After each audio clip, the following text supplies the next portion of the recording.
Welcome live inside our big tournament studios as we get you set for the 2019 NCAA tournament across Nexstar Nation. Could not be more excited to get it done. One of the best days in American sports coming up right now, and we're glad to bring it to you. I'm Jared Smalley here inside Tournament Central. We're going to go all across the country here today, all across the 8 regions that are hosting games this weekend. 4 regions today, obviously, and then 4 regions tomorrow. We'll have games, so we'll be covering all of that for you across Nexstar Nation. And our friends have brought the big board in, the big tournament here. We can go all the way through all the brackets, all 64 teams. We're actually going to start today in the South Regional. We're going to go to Columbia, South Carolina to get things started. Samantha Wadley, she has covered Virginia all season. One of the most interesting teams in this tournament. She joins us live to talk about Virginia. Samantha, we're going to talk about it because a year ago they made history in the worst possible way. The first #1 seed to lose in the first round. So is UVA maybe more reliable as a 1 seed this year? It was a heartbreaker last year. I was at the game. It was one of those games you just could not believe it until you were sitting there watching it happen. But I think this team this year is a lot more reliable, as you said. There's something special about this team, and they're using last year's loss as almost a leaping point for what they want this season to be. Kyle Guy, very vocal about how it is a part of their history, and they're learning from it, and I think that people are going to be surprised when they watch this team play. They've only had 3 losses on the season. They're a very dynamic team, and I think that there's somebody to watch and not going to be a team that's going to get out early. We're going to talk a little bit more about Virginia here, Samantha, because DeAndre Hunter is a tremendous player for the Cavaliers. 3rd team All-American this year. Maybe a first-round pick in the draft upcoming. We'll see about that. Last year, he did not play in the tournament due to injury. He's obviously a difference maker. We pulled up his statistics here, 15 points per game. How does his presence make a difference for UVA?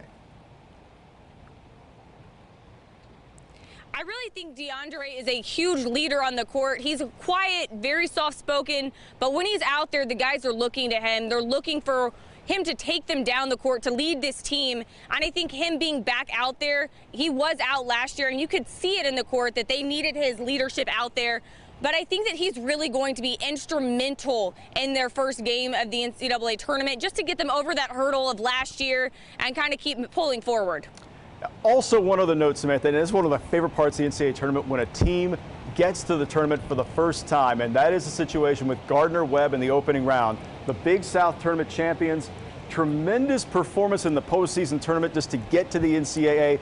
And they're only, I think, about a 2-hour drive from Columbia. So I can't imagine the excitement they have. And then, of course, they get to play the #1 seed, right? We just saw the guys warming up, practicing. They have the biggest smiles on their faces because they're finally here. They made it to the big dance. But, I mean, the thing is Virginia is now the last big Virginia team to play them. They played Virginia Tech. They beat Radford. So it's only fitting that they face UVA. But I think that it's really special for these guys. They have a ton of fans here, and I think it'll be a very wonderful moment for them, even though I don't know that they're going to go away with the victory. I would not imagine so, Samantha, but that's the beautiful part about the tournament. We just don't know. Thank you for joining us, Samantha. Appreciate your contribution there from Columbia. We'll check back with you this weekend. As we move through the tournament, we're going to go over to the East Regional now.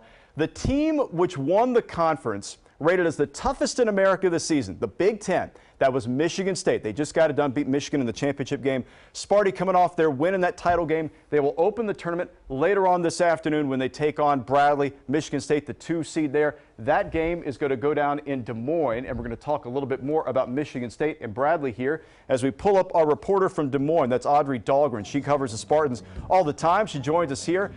MSU looked awfully strong in Chicago last week. Nick Ward's back healthy now. Cassius Winston, he's a player of the year type candidate. So, Audrey, do they think they have a legitimate Final Four caliber team this year?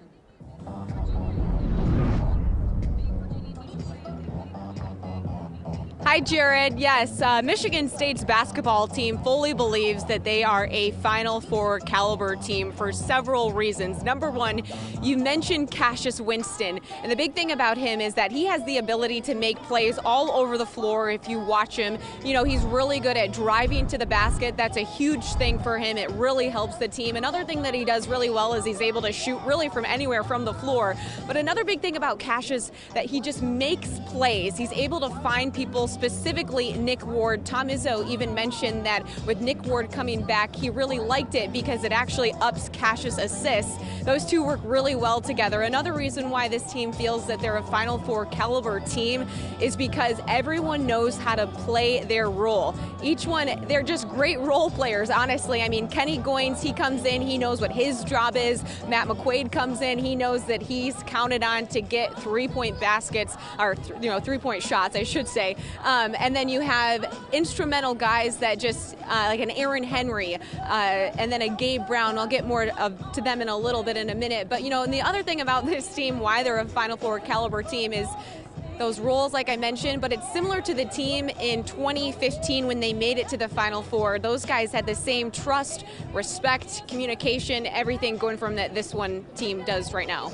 Audrey, I do want to mention, obviously, Kyle Arns was a huge loss last week for Michigan State, suffered a really nasty leg injury in that Big Ten championship game in Chicago, so that will obviously change the lineup. I want to get on to Bradley, the opponent today for Michigan State.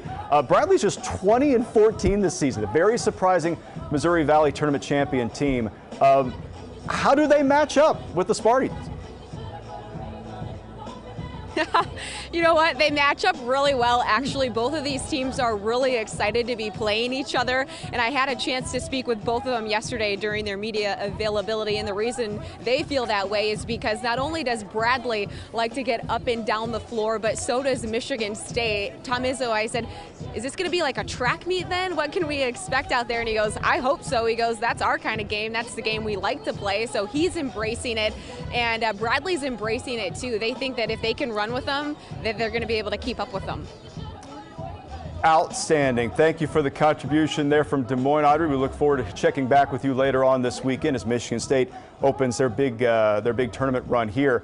Continuing on the big tournament across Next Star Nation here live. If you're joining us online, we appreciate you being with us here. As we go through the brackets here, you'll notice I've gone ahead and pulled up another Big Ten team here, Purdue, South Regional. Purdue was the other co-champion of the league in the regular season of the Big Ten. The Boilermakers are, though, a really curious team going into this tournament, so let's explore that. We'll go to Hartford, Connecticut. Our good buddy Charlie Clifford joins us there live to talk about Purdue and their season so far.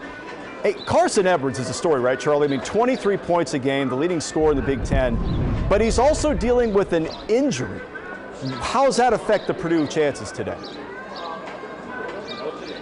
Well, Jared, first of all, we only have Purdue to cover in the Hoosier State thanks to your Buckeyes. So I guess it wasn't the season of giving in Columbus this March.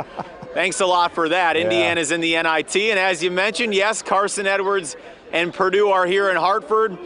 Edwards is a stud. We know he can score whenever he wants. The problem this week is his back. It's been an issue since the Big Ten tournament. Really, the last handful of games, he hasn't been himself. I spoke with Edwards yesterday. He's gone through treatment throughout the week. It's a tight lower back. It's just a nagging, frustrating injury. He went through practice yesterday, was on the court for 40 minutes. We expect him to be a full go tonight. But as you mentioned, 23 a game. His jump shot, though, isn't in rhythm. Just 21% from behind the three-point line over the last month. Purdue needs him to get going early tonight. And Charlie, the other thing about Purdue is they really only have two double-figure scorers. Other than that, there's not consistent scoring for the lineup. Is there a guy who has to emerge in this tournament for the Boilers to make a real run at this thing? Ryan Klein's the three-point specialist, but as you mentioned, this isn't a sexy team. There is no Zion Williamson suiting up for Purdue tonight. It's a bunch of guys that get about 8 and 9 a night. They play 8 or 9 guys total. Matt Painter, though, the coach of the year in the Big Ten, he's the reason this team is here. This team was picked in the middle of the pack in the conference. As you mentioned earlier in the show, Purdue, the co-Big Ten champs with Michigan State in the regular season. But look for Ryan Klein, an Indianapolis native, a three-point threat. Probably the best shooter in Hartford this weekend to potentially get hot to get past the Monarchs tonight. All right, Charlie, one last thing for you. They're playing Old Dominion tonight. Old Dominion enters this game with emotion on its collective side. They just won the Conference USA tournament last week, but it's not just that. Their head coach, Jeff Jones, is a spark for this team in several reasons, right? Jones is a great story, maybe the best story of opening weekend across the country. This is the third team he's brought to the NCAA tournament. but nothing has been like this season. He's battling prostate cancer for now a second time. He's gone through treatment throughout the year, continued to coach his team. He spoke yesterday, admitted this has been a tough year at parts, but his assistants have even said Jeff hasn't shown it once this year. Fatigue, any complaining. He's been here for this team. They beat Western Kentucky 3 times to get here, a team that on paper was picked ahead of them this season. So Old Dominion, maybe a Cinderella story here that begins in Hartford tonight with a late tip-off. And hats off, tip of the cap to Jones. What an inspiration he's been this season. Yeah, it's a pretty great story, Charlie, admittedly so. Thanks for joining us from Hartford today, buddy. Keep the anybody play Brass Bonanza there, the old Whalers theme? Have you heard that at all? No. That's a shame. That's a loss. Thanks, buddy. Talk to you soon this weekend. Just down the bracket, still in the South Regional, you're going to find one of the most anticipated first-round matchups in this tournament. Cincinnati is a 7 seed in this tournament. They are probably feeling very underseeded at that point. Really good team. The Bearcats set to meet Iowa out of the Big Ten. Of course, Iowa had a really rough go at the end of the year. We're going to talk more about the Hawkeyes right now. We're going to Columbus, to Nationwide Arena, one of the great arenas in America. Our Adam Rosso joins us to talk live about the matchup. And Adam, it kind of feels like 2 angry teams, right? UC feeling a little disrespected by the 7 seed. Iowa lost 5 of their last 6. You just talked to the Hawkeyes about it, right? Yeah, you know, the Hawkeyes earlier in the week, Jared, they actually likened that this could be like a bar brawl, just an old-fashioned slugfest with the Bearcats. But surprisingly today, even with some of the problems late in the season, this was a pretty confident bunch of Hawkeyes. They really think they have a chip on their shoulder. You talked about Cincinnati being a little underseeded as that 7 seed. The Hawkeyes don't feel like they're getting a lot of respect playing in the Big Ten Conference. Of course, everybody around the Big Ten knows how rugged that was this year. The Hawkeyes finished 10-10, right in the middle of the pack in that Big Ten Conference, and they really think they can kind of rekindle some of that early season magic as long as they shoot the ball well and obviously battle a very tough Cincinnati team on the offensive glass. And Adam, Iowa has, I think, an underrated star. We've seen Tyler Cook play a number of times. Great rangy player, averages about 15 a game. If you watch, though, Adam, it seems like he's worth more than that point total, right? How critical is he for Iowa?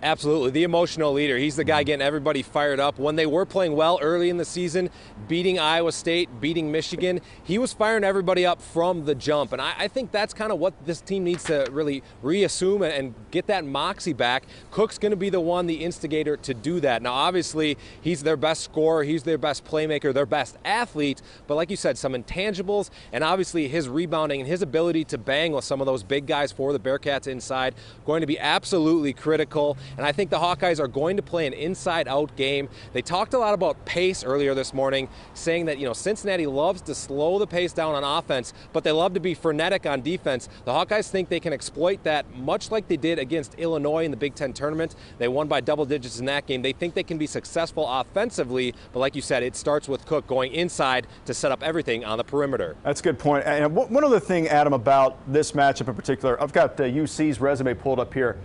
Again, we talked about that disrespect factor. They're 28-6 this season. They went 14-4 in a really good league. Jerron Cumberland's a really good player for them, nearly 19 points a game. How does Iowa try to counter Cumberland? I mean, if you watch that conference tournament, it's not going to be easy. He's such a versatile player. He's actually a guy that Fran McCaffrey and the entire Iowa staff offered and recruited when he was playing his prep basketball here in Ohio. I think they're going to do it like they've done all year against some of the better players in the Big Ten. They're going to switch up the looks on defense, going from zone to man to a little three-quarter court trap. Try to speed up Cincinnati's pace, try to make Cumberland be a distributor more than he would be just a pure scorer. And I also think they're going to look for a guy like freshman Joe Wieskamp, 6'6", over 200 pounds, kind of a similar build to Cumberland. So I think when they go man-to-man, Joe Wieskamp's going to be the guy matching up with them. But like I said earlier, I think their key is going to be on the offensive glass. They said if Cincinnati struggles to score, you can't give them second chance points. Obviously, Cumberland's the focal point of the offense, but if the Hawkeyes keep them on the glass and are just even in that rebounding margin, I really think they have a good chance to win. Obviously, if Cincinnati dominates the boards, it could be a long afternoon and a one-and-done situation for the Hawkeyes. Adam, you're in one of the great cities of America, buddy. We appreciate you being on the show today. We'll see you soon this weekend, all right? Great. Thanks, Jared. Excited to be here. All right.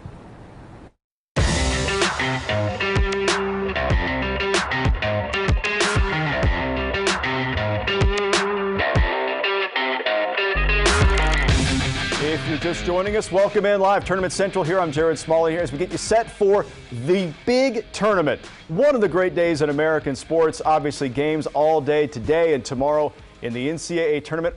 8 sites across the country, and we've got you covered. We have reporters at every site playing games this weekend. We're talking to them live here as we go through it with you online here across Nexstar Nation. Our next destination is the Midwest region, and we're going to skip ahead to one of the more intriguing matchups in this first round. You look at Iowa State coming off their 4th Big Ten tournament championship in the past 6 years. They have played phenomenally well come tournament time. It hasn't necessarily translated to the NCAA tournament. So we're going to talk about their matchup so far here with Ohio State, I should say. One of the best big men in the country is Caleb Wesson, and he plays for the Buckeyes. They're going to meet in Tulsa in the late game. That's going to be tomorrow night. We're going to talk now to John Schaeffer, our buddy who's going to be there to cover it for us. John, the Cyclones, they just haven't been able to mirror that success from the Big 12 tournament in the NCAA tournament. Is this team their best chance to make a run? Yeah, Jared, I absolutely think that the Cyclones are poised for a great deep run here in the NCAA tournament. Not only do they have experience in Mariel Shayok and Michael Jacobson, but they tout a lot of youth that is absolutely fearless, starting with Talon Horton-Tucker, the 6'4 guard who has a 7'1 wingspan. The kid is creative in getting to the hoop. Then you've got Tyrese Halliburton, who can hit from anywhere on the floor. Literally watched him hit from nearly the logo at the Big 12 tournament at midcourt. It was crazy. And so Iowa State has the potential to really play well here if they can continue this momentum. This is a team that's really been inconsistent all season long, so I'm curious to see if they show up here or if they're riding too high out of that Big 12 tournament. John, you mentioned Mariel Shayok. He's a transfer from Virginia who has just been a huge spark for the Cyclones, nearly 19 points per game. He is a phenomenal free throw shooter as well. Tremendous all-round talent. So is the team kind of set up where as Mariel goes, so go the Cyclones? Yeah, absolutely. I think Mariel is the unsung hero of this season for the Cyclones, really. And like you said, as he goes, they go. Keep in mind, he's playing with what is rumored to be a broken pinky toe in his left foot. That happened after a team altercation earlier about 2 weeks ago when they were going through that terrible stretch of basketball. So he's been going through that, named most outstanding player of the Big 12 tournament last week. So really excited to see how things play out for him as well. This is his final run at this. Expect him to show out, show up, and be the go-to guy for the Cyclones when they need him most. Now, John, Ohio State does something that Iowa State does not probably want to see, and that's they bring a big man to the party in Caleb Wesson, one of the better big men actually playing in this NCAA tournament. He was on suspension late in the season for the Buckeyes. When he came back, they looked like a completely different team. So, John, how big a problem could Wesson be for Iowa State? I think he is going to be a very tough act to kind of keep in check because Iowa State lacks a true huge guy inside the paint. It'll be kind of a team effort, so to speak. Michael Jacobson leading this team in rebounds will be called upon once again. He had 16 boards last week, and keep in mind, too, this is an Iowa State team that just kind of kept Dedrick Lawson in check as well, but their defense has improved greatly. So I think if they can get Caleb Wesson in a little bit of foul trouble early on, keep him out of the game, make him a non-factor, I'd be curious to see how much of an impact he would truly be able to have, and the Cyclones might be able to distance themselves, especially late in that second half, if they can put him into foul trouble like what we saw at the Big Ten tournament last week. And that is a huge problem for Ohio State, John. If he's in foul trouble, they're in real trouble as a team. Thanks for joining us today, John, from Tulsa. We'll see you soon this weekend, all right? Okay. All right, thanks, Jared. Have a good one. All right, buddy. Sounds good. We're going to stay in that Midwest Regional, by the way, because there's a really interesting team in the tournament in the Midwest Regional, and that is Kansas. You'll notice this number right here, a 4 seed. Rather unusual because there are certainties in life, right? Death, taxes, and KU in the NCAA tournament. They've been to the dance 30 straight years. Haven't missed it since 1989. Incredible run. They're going to meet the Northeastern Huskies in the opening round of this tournament. They're the champions of the CAA. Sully Ingalls is stationed in Salt Lake City to help us cover that matchup, and Sully joins us live now from Vivint Arena to tell us about KU this year. Sully, it's not like it's a down year, right, for the Jayhawks. But they did not win the Big 12 title. They did not win the regular season tournament or tournament title. So what kind of KU team is this? Is this a good one or maybe a more average type? Yeah, Jared, it's almost a day-to-day type thing for this KU Jayhawk team. Out in Lawrence, the expectations are so high around town. 14 straight regular season conference titles going into this year. Obviously, that streak is in the past now. So we're still almost finding out. It's on a day-to-day basis. They have the talent. That's never the question. Dedrick Lawson's going to lead the way. They got a young core that's really, really solid, but it's almost a day-to-day thing. If they're not playing their best game, they can get beat by anyone in the nation, but when they're on, they can beat just about anyone with their skill, ability, size, length, speed. They got it all. It all just kind of depends on the day, Jared. Yeah, it's such an incredible program. You mentioned Dedrick Lawson averaging about 19 points per game this year. The type of high-end talent you expect from a KU team. Is he the engine for Kansas, or can they win if he has sort of an off game in this tournament? Oh, absolutely not. He has to be on every single game, in and out. He makes this team go. He's a double-double machine, the only player in the Big 12 to average a double-double. He's good for about 20 and 10 every single night, and they need him to be inside, outside, creating space for everyone around to kind of get their shooters going. When he doesn't have the ball in his hands, he isn't as good, so they need to work through him. He's a great passer. He doesn't get enough credit for that. He runs that offense, and he's just so calm, cool, and collected. Talk about the definition of ice in his veins. This guy feels no pressure. He slows the game down. When you watch him, it's almost like he's moving in slow motion. You know, he's not the prototypical big-time athlete. He doesn't get super high off the ground, but he plays at his own pace, and he knows that's where his strength is. And so if he can do that, and he can really have some solid outings in the tournament and get a little help around him, he makes this team very dangerous in a very tough bracket, though. Well, Sully, one other question for you about KU. When I watch him play this year, they're scoring, fairly consistently. They're a pretty strong team around the bucket, but it's the three-point line that would really have me nervous if I've got KU going far in this tournament, as I've picked out my bracket there. They're ranked around 130th in the country in three-point shooting. Can they be consistent enough to make a run? Yeah, it's a staggering number right there. No one wants to be 130th in anything, let alone three-point shooting in this new era of basketball we're playing in. They have the shooters. That's the thing. They have guys coming off the bench that can shoot. Quentin Grimes, the McDonald's All-American, has proved early in the season that he could shoot. He kind of has been pacing himself, getting better and better throughout the year, but they're going to need him to step up throughout the tournament. Devon Dotson, same thing with him. Really just any of those guards. The team they're playing today, Northeastern, is long. They're playing a lot of stretch guard play, and they shoot the ball extremely well. So I asked them yesterday, they need to match that. Do they have to be a three-point shooting team? They don't necessarily think they do, but they still have to knock down a couple shots here and there, especially the open ones. So we'll see. Like I said, Quentin Grimes, I think, is the biggest X factor for them. The freshman had such high expectations that some people think he didn't meet, but he's still building. And if he has a great tournament, that could turn all around for them and really make that Jayhawk team go. Yeah, we'll be following them very closely. KU, one of the picks that everybody loves to make when you come this time of year. Thank you, Sully. We appreciate it. We'll see you soon this weekend. We're going to move over to the East Regional now, to Jacksonville. One of the most interesting teams in this tournament is set to play there, and that is LSU. And they're interesting for a number of reasons, right? They had an excellent season. They won 26 games. They won 6 of their final 7. But they're navigating some major controversy at the moment. For more on that, we're going to head out live to Brian Holland. He covers the Tigers on a daily basis, and he joins us there live from Jacksonville. They're going to tip off against Yale here coming up in just a few minutes, in fact. They're going to do it without their head coach, though. Will Wade is on suspension.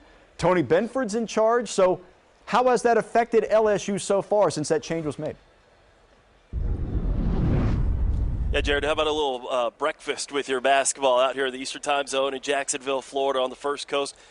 You talk about controversy. This isn't the first time that LSU's had to deal with that, though. Just hours before their first practice of the season here in the fall, they had to deal with the tragedy of Wade Sims being tragically shot there in Baton Rouge. He, of course, unfortunately died and has not been able to join this team. I've talked to several members who don't believe number 44 is with them at all times. The latest one, of course, more off the court. You talk about head coach Will Wade, not suspended by the NCAA, suspended by his own administration, by the way, suspended by LSU indefinitely. He failed to, of course, meet with them when they basically demanded a meeting and for him to come in and kind of explain some of this Yahoo report, some of those allegations that came out just a few weeks ago. Once again, that actually finally quoted him. We had heard, of course, the previous report there in the summer, but look, they have dealt with this before, and they've dealt with some of these. I've talked to Coach Benford. He's relying on some of these leaders. Now, this is a young team, a very talented, maybe one of the most just talented teams there in the country. But when you're looking for a leader, he's going to be looking for two guys. You got the point guard, the floor general out there, and Tremont Waters. And I'll say this, LSU is going to go as Tremont Waters goes. So if you're watching this ball game here in just a few minutes, look for him and see how he's doing. He's got to take care of the ball in some of their best games. He looks brilliant. He's going to be an NBA draft pick most likely here in the next couple of months. When he's not on, though, he can, of course, maybe lose a little concentration, maybe turn the ball over, maybe take a couple extra risks that you don't want to see him take. And then he's going to look at Skylar Mays, really the most veteran leadership on this team. Look for Skylar Mays, maybe when Yale makes a run in this ball game, for him to respond. He feels that he has to lead this team, not just in what he says, but what he does there on the court. Look for Skylar Mays, and unfortunately, they were going to rely upon the leadership of Wade Sims in this case as well. He won't be joining them physically on the court, but like I said, I've talked to these players. They fully believe not only will Wade Sims, of course, be there. I talked to a couple players, especially Emmett Williams, a talented freshman forward there, actually from the Sunshine State here in Florida, who said he still hears Coach Wade yelling at him, mostly about his short shorts. Of course, I'm sure you've probably seen that, Jared. Yeah. He's setting the quote-unquote new old trend with some of those short shorts. What's old is new again. That's fashion for you, Brian. The other thing about LSU, you mentioned that so much young talent. Javonte Smart is back, cleared by the university to play, so that's a huge boost for them as well, going into the lineup. So it's the first time in 4 years, though, that LSU has even been in the tournament. That has to mean an excitement that I would imagine, Brian, probably outweighs those problems they're dealing with. Well, I wouldn't be so sure. A lot of these student athletes nowadays, even before they come to LSU or wherever they go, a lot of their identity is not just tied with basketball, but who they are off the court, and you see that in their social media. What they put on social media, of course, is very, very important to them. So they're aware of these headlines. Look, when I walked into that locker room, usually when we walk into a media availability there in Baton Rouge, it's, hey, how you doing? They know us. We know them. We know what they're going to answer and kind of how they like to talk, how they like to answer things in an interview, Q&A. It was much more guarded, and I'd even go as far as saying it was a little bit uncomfortable at times. It just didn't seem like the same team. They're very guarded. They're very us against the world. So not only are they taking on Yale or the NCAA tournament or the refs or the people in the stands, it felt like they were taking on the media. It's seriously, they wear family on their chest, of course, in their warm-up tops. It's family against the world, and you could feel that, hey, that's helped teams before, right, in the big dance and making a deep run. I go back to the Fab Five and, of course, hearing them say, shock the world, right? But it was certainly them against the world, the Michigan Wolverines. I think look for maybe an edgy LSU Tiger team. They feel like they're backed into a corner in this one.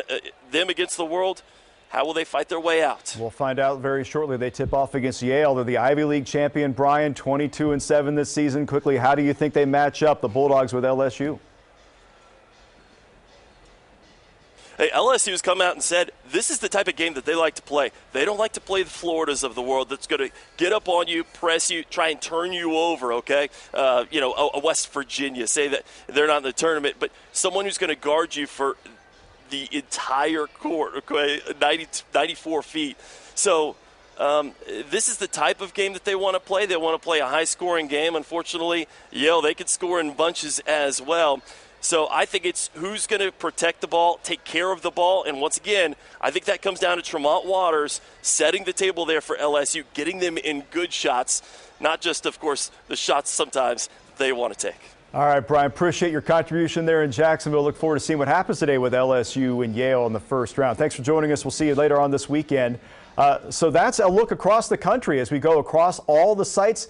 Next Star Nation, well represented out there, and will continue to be all this weekend. One quick look, the West Regional, a couple teams that I think have a great chance to make the Final Four this season. Michigan coming off a tremendous performance last season, all the way to the end of the tournament, 28-5 this year, and competing for the Big Ten championship all year long. They get started later on tonight. in their tournament. I think they've got a great chance. They'll take on Montana later on. And you also look at Buffalo. Buffalo, the 6th seed. Yes, a 6th seed for Buffalo. The Mid-American Conference champions won a tournament game last year where they upset Arizona 31-3 this season. Massenburg is a tremendous player for them, more than 18 points per game. They've got a great team atmosphere at Buffalo. Would not be a surprise at all to see them make a real run at the Sweet 16. That is a look across the country as we get you set for day one of the big tournament. We're going all across the country tomorrow, Saturday, and Sunday, noon Eastern time each day. Come back here online and we'll see you, and we'll get you set. Everything you need to do to follow the big tournament. There's a live look outside Nationwide Arena, one of the host sites for this year's NCAA tournament. We'll see you back here tomorrow at noon for the big tournament.